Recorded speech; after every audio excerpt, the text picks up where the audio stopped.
नमस्ते। आज प्रस्तुत है मृत्युंजय का 8वां भाग। पहले 15 दिन तक मैं युद्धशाला के शस्त्रों का केवल परिचय प्राप्त करता रहा, क्योंकि मैं कुछ सीखने की स्थिति में ही नहीं था। गुरुवर द्रोण ने पहले ही दिन मेरे साथ जो विचित्र व्यवहार किया था, उससे मेरा मन किसी बात में रम नहीं रहा था। कभी मन में आता कि युवराजों के इस कबाड़ खाने में केवल सूतपुत्र के रूप में उपेक्षित होने से तो अच्छा है कि एकदम चंपानगरी का मार्ग पकड़ लिया जाए। युद्ध विद्या की शिक्षा लेकर आखिर मुझको क्या करना है? अब कौन सा महायुद्ध होने वाला है, और हो भी तो उसमें मेरा उपयोग ही क्या है? केवल एक सारथी के रूप में ही ना। तो फिर सारथी को इस युद्ध विद्या की शिक्षा की क्या आवश्यकता है? उसको तो घोड़ों की परीक्षा करना चाहिए और उनकी उच्छृंखल प्रवृत्तियों पर अंकुश लगाना सीखना चाहिए। क्या यह काम मैं चंपा नगरी में रहकर नहीं कर सकता? दूसरे ही क्षण फिर यह विचार आया कि ऐसा करने से कैसे काम चलेगा। युद्ध विद्या क्या केवल युद्ध के लिए ही सीखी जाती है? जिसकी भुजाओं में शक्ति होती है वह सदैव श्रेष्ठ माना जाता है। इस युद्धशाला में मैं शक्तिशाली बन सकूंगा। उस युवराज अर्जुन को भी दिखा दूंगा कि संसार में वही अकेला धनुर्धर नहीं है। लेकिन उस बेचारे ने अंततः मेरा बिगाड़ा ही क्या है? उससे यह स्पर्धा मैं क्यों करूं? स्पर्धा सदैव व्यक्ति को अंधा बना देती है। गुरुवर्य उससे स्नेह करते हैं तो इसमें उसका क्या दोष है? मेरी ही तरह वह भी एक युवक है। गुरु प्रेम करें, यह कौन शिष्य नहीं चाहेगा? और कौन ऐसा गुरु है जो भली भांति परीक्षा लिए बिना शिष्य को इतने समीप कर लेगा? यदि यही बात है तो गुरुदेव, मैं भी आपकी कसौटी पर खरा उतरूंगा। केवल एक धनुर्धर होने के कारण ही यदि आप उस अर्जुन को इतना स्नेह करते हैं तो मैं उससे भी श्रेष्ठ धनुर्धर बनूंगा। परंतु मैं यदि धनुर्धर हो भी जाऊं तो उसका क्या उपयोग? आप तो मुझको कभी अपना मानेंगे ही नहीं। आपका हाथ मेरी पीठ पर स्नेहपूर्वक कभी नहीं फिर सकेगा, क्योंकि मैं सूतपुत्र हूँ और अर्जुन क्षत्रिय पुत्र है। क्षत्रिय कुल में ऐसी क्या विशेषता होती है? कुल की यह कसौटी किस लिए? क्या आवश्यकता है इसकी? परंतु यह बात भी कैसे कही जा सकती है? जिस कुल के पूर्वजों ने अपने पराक्रम से शत्रुओं का निकंदन कर इस कुरुकुल की ओर राज्य की कीर्ति फैलाई, वह कुल श्रेष्ठ तो है ही। मेरे कुल के पूर्वजों ने पीढ़ी दर पीढ़ी घोड़ों की मालिश की है और उनकी वल्गाएं पकड़ी है। हमारी और क्षत्रियों की तुलना कैसे हो सकती है? वास्तव में यदि मैंने किसी राजकुल में जन्म लिया होता तो कितना अच्छा हुआ होता। लेकिन यह कैसे संभव था? वट वृक्ष पर रहने वाले कौवे को राजभवन के कलश पर बैठने वाले कपोत के स्वप्न नहीं देखना चाहिए। छोड़ो भी, जिसको बदलना मनुष्य के हाथ में नहीं होता मनुष्य को इतना विचार नहीं करना चाहिए, और कुछ का कुछ समझकर किसी के संबंध में अनादर भावना भी नहीं करनी चाहिए। सच तो यह था कि यदि युवराज अर्जुन गुरुवारी का इतना लाडला था तो इसका बुरा उसके भाई मान सकते थे। मुझको बुरा क्यों लगता है? मेरा और युवराज अर्जुन का ऐसा क्या संबंध है? कुछ भी तो नहीं। मैं एक सूतपुत्र हूँ, वह एक युवराज है। उसका मार्ग दूसरा है और मेरा दूसरा। जीवन के मार्ग पर चलने वाले हम दोनों ऐसे यात्री हैं जो एक दूसरे से एकदम भिन्न हैं। जाओ युवराज अर्जुन, खूब बड़े बनो, अजेय धनुर्धर बनो। यदि कभी अवसर आया तो यह सूतपुत्र कर्ण तुम्हारे रथ के घोड़ों को संभालने के लिए सारथ्य करेगा। मैंने मन ही मन निश्चय कर लिया कि अर्जुन हो या कोई और है, मैं किसी के प्रति मन में विद्वेष नहीं रखूंगा। यहाँ के सभी युवराजों के और मेरे मार्ग भिन्न भिन्न हैं। जन्म ने ही उनका निर्धारण कर दिया। चूँकि मेरी बड़ी इच्छा है, केवल इसलिए मैं धनुर्विद्या सीखूंगा। मेरी भी इच्छा होती है कि केवल ध्वनि की दिशा में मैं बाण छोड़ूं, एक ही समय असंख्य बाण दसों दिशाओं में छोड़ूं। गुरु कौन है, इस बात का महत्व ही क्या है? महत्व की बात तो वास्तव में यह है कि विद्या के प्रति शिष्य में कितनी लगन है। मैं तन मन एक कर दूंगा, विद्या के लिए विद्या ग्रहण करूंगा। मैंने पक्का निश्चय कर लिया।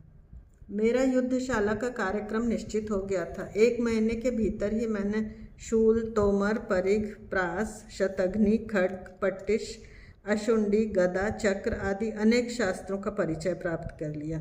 धनुष की ओर मेरी विशेष रुचि होने के कारण धनुर्विद्या से संबंधित सभी शस्त्रों का मैंने ध्यानपूर्वक अभ्यास किया। केवल बाण ही अनेक प्रकार के थे। कर्णी बाण में 2 शूलाग्र होते थे। वह जब पेट में घुस जाता था तब बाहर निकलते समय आंतें भी बाहर निकलने लगती। नालिक बाण का फलक मोटा होता तथा उसमें टेढ़े दांते होते, इसलिए शरीर में घुसने पर जब वह बाण बाहर निकाला जाता तब अपने आसपास की शिराओं को तोड़कर वह बाहर निकलता था। लिप्त बाण के अग्रभाग में विषैली वनस्पति का रस लगा होने के कारण वह बड़ा दाहक होता। बस्तिक बाण शरीर में घुस जाता, लेकिन बाहर खींचने पर उसका केवल दंड ही हाथ में आता और समस्त फलक ज्यों का त्यों लक्ष्य के शरीर में रह जाता। सूची बाण का अग्रभाग सूच्याकार और नुकीला होने के कारण अत्यंत सूक्ष्म लक्ष्य भी उससे अचूक भेदा जा सकता था। जिह्वा बाण जाता तो टेढ़ा मेढ़ा था, लेकिन लक्ष्य में बिल्कुल ठीक घुसता था। इसके अतिरिक्त गवास्थी अर्थात बैल के हाड़ का, गजास्थी अर्थात हाथी के हाड़ का, कपिश अर्थात काले रंग का, पूती अर्थात उग्र गंध वाला, कंकमुख, सुवर्णपख, नाराज, अश्वास्थी, आंजलिक, सन्नत पर, सर्वमुखी आदि बाणों के अनेक प्रकार थे। इन सब बाणों को लक्ष्य पर छोड़ने की शिक्षा मैं मनोयोग से ग्रहण करने वाला था। अपनी शिष्यावस्था का एक एक क्षण मुझको इसी कार्य में लगाना था। पहले 3 वस्तुओं पर मेरा प्रेम था, गंगा माता, सूर्यदेव और माता राधा माता ने अत्यंत प्रेम से जो दी थी वह चांदी की पेटिका, परंतु युद्धशाला में आने के बाद उसमें एक वस्तु और सम्मिलित हो गई, वह थी धनुष और बाण। महाराज के रथ का सारथ्य बाबा ने अनेक वर्षों तक बड़े उत्तम ढंग से किया था, परंतु आजकल वृद्धावस्था के कारण उनमें पहले जैसी स्फूर्ति नहीं रही। उनकी सहायता के लिए महाराज ने गवलग्न नामक सारथी के एक निपुण पुत्र को भी अपनी निजी सेवा के लिए नियुक्त कर लिया। कभी कभी महाराज उनको पुकारते थे, उसको सुनकर हम यह जान गए थे कि उसका नाम संजय है, लेकिन उनके बड़े होने के कारण हम उनको संजय काका कहने लगे। उनके और आचार्य विदुर जी के मुख में बड़ा ही साम्य था। उनका संजय नाम मुझको बहुत ही अच्छा लगा। उनका सारथी होना तो मुझको उससे भी अधिक अच्छा लगा। यूँ ही कुछ न कुछ निमित्त बनाकर मैं उनसे बातें करने का प्रयत्न कर रहा। रथशाला में वे और पिताजी उत्तम जाति के घोड़े, रथ का सबसे अधिक उपयोगी औंगने का तेल, चक्र के लिए कौन सी लकड़ी टिकाऊ रहती है, रथ चक्रों के आरों की संख्या कम होना चाहिए या अधिक, उनका गति पर क्या परिणाम होता है, आदि आदि अनेक मनोरंजक विषयों पर चर्चा किया करते। मुझसे तो वे सदैव कहते, कर्ण तू सूतपुत्र है, तू सदैव यह याद रखना कि उत्तम जाति का घोड़ा कभी धरती पर नहीं बैठता, रात में नींद के लिए भी, और कुलीन सारथी कभी रथनीर नहीं छोड़ता, प्राण जाने पर भी। एक बार जिस जगह पर बैठ गए वहाँ से फिर हटना नहीं। क्या कहते हैं काका, घोड़ा कभी धरती पर नहीं बैठता? हाँ, इतना ही नहीं बल्कि खड़े खड़े नींद लेने वाला घोड़ा जब 4 खुरों में से एक खुर उठाकर नींद लेने का प्रयत्न करे तो समझ लेना चाहिए कि दीर्घ यात्रा के लिए वह निकम्मा हो चुका है। ध्यान रखो, घोड़ा सब प्राणियों में उत्तम प्राणी है। उत्तम? मैं यूँ ही पूछता, क्योंकि मेरी इच्छा होती थी कि वे निरंतर बोलते ही रहें। भारद्वाज पक्षी जैसी उनकी वाणी ही ऐसी मधुर थी कि उनको सतत सुनते रहने की इच्छा होती। केवल उत्तम ही नहीं, प्रत्युत बुद्धिमान भी।